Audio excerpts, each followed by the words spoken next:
Hello and welcome to Gardening in 58 North. So in this video I'd like to give you guys an update on my rubber plant here and also give it a well-deserved prune.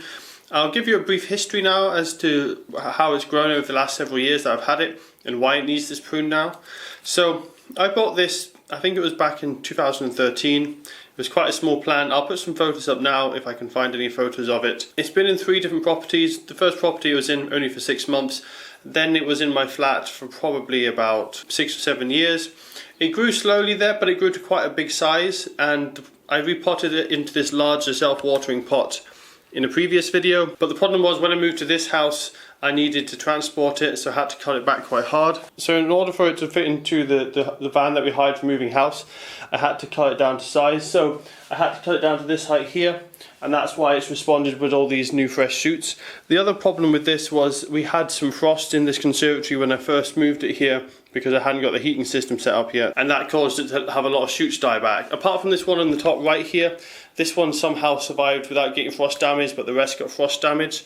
And what that did is it just damaged all the ends of the shoots, and that encourages lots of side shoots to grow. So although it was already growing side shoots because the top had been cut off, it then was encouraged to grow even further side shoots from the frost damage. And what we're left with now is a very shrubby looking plant. These are naturally trees, and I would quite like it to look more of a tree shape. Also, what I can do in the conservatory is I can maybe put some plants just right on top of the compost or around the base of it. That way I can get a bit more space in here for my plants. So I'd like to have a clear stem on the bottom and then a branch structure at the top, similar to how my avocado plant looks, which I'll show you later because I'll need to do a little bit of pruning on my avocado as well. So I'm just going to cut this back with secateurs, and I've already put some cardboard down on the ground, as you can see, because although I haven't watered this for a while to let it really dry out and reduce the amount of sap bleeding that's going to occur, rubber plants are really bad for the amount of latex that comes out of them. So I've made sure that I put some cardboard down to try and capture some of that. So as I say, I wanted more of a tree shape. This side branch is coming actually off from quite low down. It's around about this height here. Kind of hard to show on the camera, but it's right down the bottom there. So the problem with that is it's going to be a really odd shape. So that one actually needs to be taken off completely, or at least mostly off. I might leave a couple of small branches on there just to give a bit of greenery at the bottom. I don't mind a couple of small branches at the bottom, but I don't want it to be a really shrubby thing. So when it comes to pruning rubber plants, you don't have to worry too much where you prune them.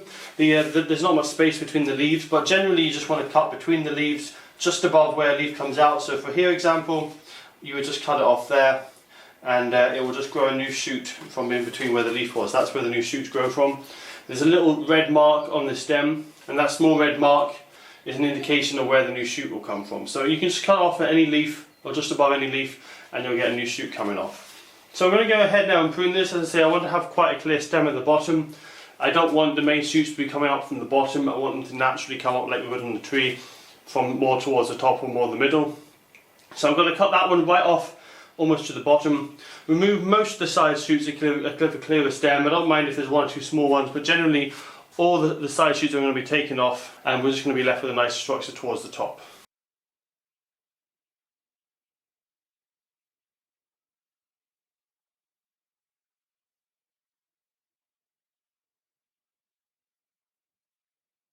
Now there's also several buttress roots starting to come out. I'm just going to trim them off as well, just to improve the appearance.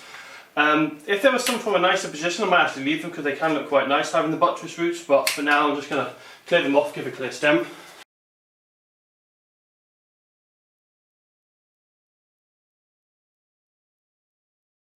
So that's as much as I want to take off for now. It is a very drastic prune, and it doesn't look quite as nice as it will look eventually because I've kind of over pruned it. But that leaves me with a good basic structure which I can then allow to grow. I've got this nice clear stem, so it's going to have a nice clear bit at the bottom and look a bit more like a natural tree. Now if I wanted to, I could always encourage more growth to come from the bottom later on by cutting off some of the top growth, and that will allow some of the lower buds to burst and start growing.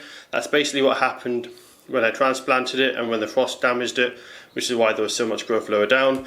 But I'm quite liking the look of the clear stem there. It's looking a bit more like a tree like that. Also, one of the nice side effects of having lots of growth lower down is it tends to thicken up the stem. So if I zoom in here, you should be able to see the stem is certainly a lot thicker from where that side branch was coming off. So we've got the side branch coming off on the right hand side, just kind of here, and then everything above that's thinner, everything below is thicker. So we've got a nice bit of taper starting on the trunk, which is nice to see, instead of having just a very thick straight trunk up the whole length of the plant. Now this is going to grow pretty fast, especially as I cut it back hard. It's got quite a big root system now in a large pot, plenty of energy in the plant to start growing. It's also in a hot greenhouse, which it gets really warm in the summer, gets plenty of light, so the growth should be really rapid. Now I'm not sure if this is going to be permanently its home. Certainly it would grow best here because it's a tropical plant, it loves lots of sunshine, high temperatures, and it will grow best here in the conservatory. But it will get too big quite quickly. I'm not sure if I have the space for it because I've also got my frangipani on the left hand side here, and I've also got a large avocado tree as well. So I'm a bit short for space in here along with all the other plants. So, and in the long term this might end up in another room with less light levels. The frangipani and avocado can't tolerate low light levels as well, but the rubber plant can actually do very well in low light levels, and it won't get too leggy as long as it's got a little bit of light. So this can tolerate the low light levels better, so this might be transported in a later date, maybe to another room, like a living room or bedroom, where it can handle the lower light levels better. But for now I'm going to have it here in the conservatory, let it grow quite rapidly, get some good size on it again. I suspect this should be getting close to the ceiling, probably by the end of the summer, so you can see it's got about 3 foot or 1 meter that it can still grow. I would expect it to grow that much over the summer. I'm going to start watering it now. I've had it in dormancy over winter, and it's been quite cold in here, so I've been keeping it very dry. I'm now going to give it a feed and give it a good amount of water. It should then put on some rapid growth. Now when it comes to the material I've cut off, if I wanted to I could just stick these in water, change the water every few weeks, and I can make some nice cuttings from them. As it is, I don't really have space for another rubber plant, so I'm probably not going to do that with these branches. I'm just going to make sure they dry out on the cardboard, and then once they're fully dried out I can remove them and probably compost them. So that's about it for the rubber plant part of the video. As I say, I just wanted to create a clear stem, free up a bit of space so I can maybe get some plants underneath it. What I'm going to do is I'm probably going to put some shade loving plants underneath the rubber plant, and the rubber plant will give the nice shady humid conditions that they will prefer. Things like begonias, maybe even some phalaenopsis orchids, something like that, that prefers the more humid conditions with some shade, and that just allows me to grow more plants in a small space. So now I'll show you the avocado tree. So this is my avocado tree. As you can see, it's right up against the roof now. It's probably about 2 meters in height, so just over 6 foot. So the problem I have now is this shoot on the right, especially the top right up here.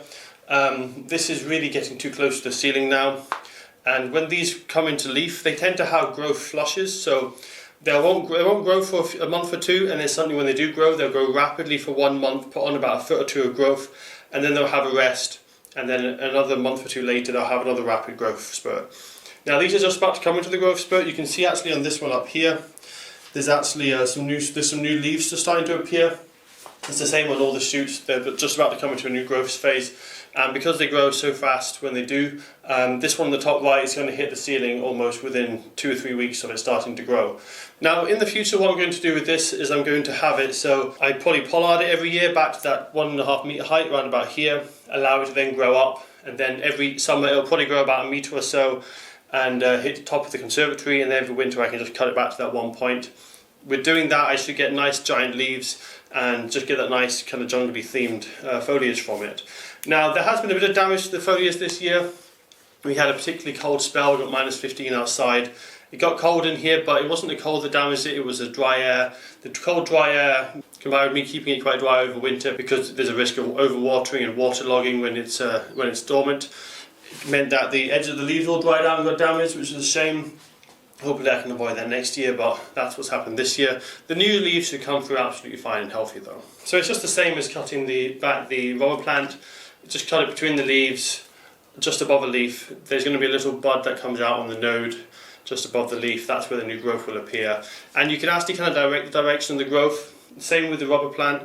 The nodes point in a particular direction, so you can choose on the shoot where to cut it, and so that way you can guide the growth left or right depending on which way you want it to grow. So for this one example, I'm going to cut this on a node which will send the growth out away from the centre of the plant so it doesn't get too congested. And I'm going to cut this down quite low, probably around about this height. The reason being, this grows so fast, I want it to be able to grow for the whole season before it then needs pruned again.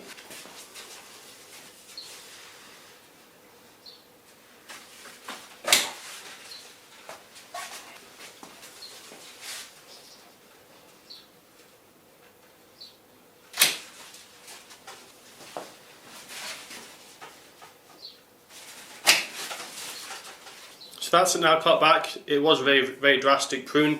If you are pruning avocado, do try and leave some leaves on them at all times if you can. I've done this in spring just as the weather started to warm up again, so there's going to be a lot of energy in this plant. It's been warm and sunny for the last few weeks, so it's been building up its energy reserves, just ready for the next flush. I've cut it just before a flush, so there'll be a lot of energy built up in the plant, so this should quickly respond, put on some new growth. But because when you cut a plant hard like this, it sends out lots of side shoots, I might try and reduce this down just to 1 shoot per branch, so there's only 3 main growths. The reason for that is if you have less growing points, each growing point will be stronger and more vigorous, and I'll get those giant leaves. If I had lots of small branches, I'd end up with lots of small leaves, a bit like how the rubber plant was going, where it had lots of branches and the leaves were smaller. If you have more branches, you tend to have small leaves, and it's the giant leaves that I'm looking for in this plant. So I'm just going to selectively prune it down to 3 shoots as it respawns and sends out new side shoots, and that way I'll get lots and large leaves. So that's it for this update. As I say, it's quite drastic prunes, but I feel like I need to do this, especially with the avocado, because it's going to grow so fast it'll hit the ceiling by the end of the summer. The rubber plant probably didn't need such a drastic prune, but I'm wanting to change the shape of it, so that's why I've gone so hard on that one. So I'll see you guys probably at the end of the summer. We'll see how much growth they put on. I suspect the rubber plant would have bushed up a little bit towards the top, probably starting to get close to the ceiling, but it doesn't grow as fast as the avocado tree. Avocado tree, I would expect this to actually reach the ceiling and probably need repotting by the next update.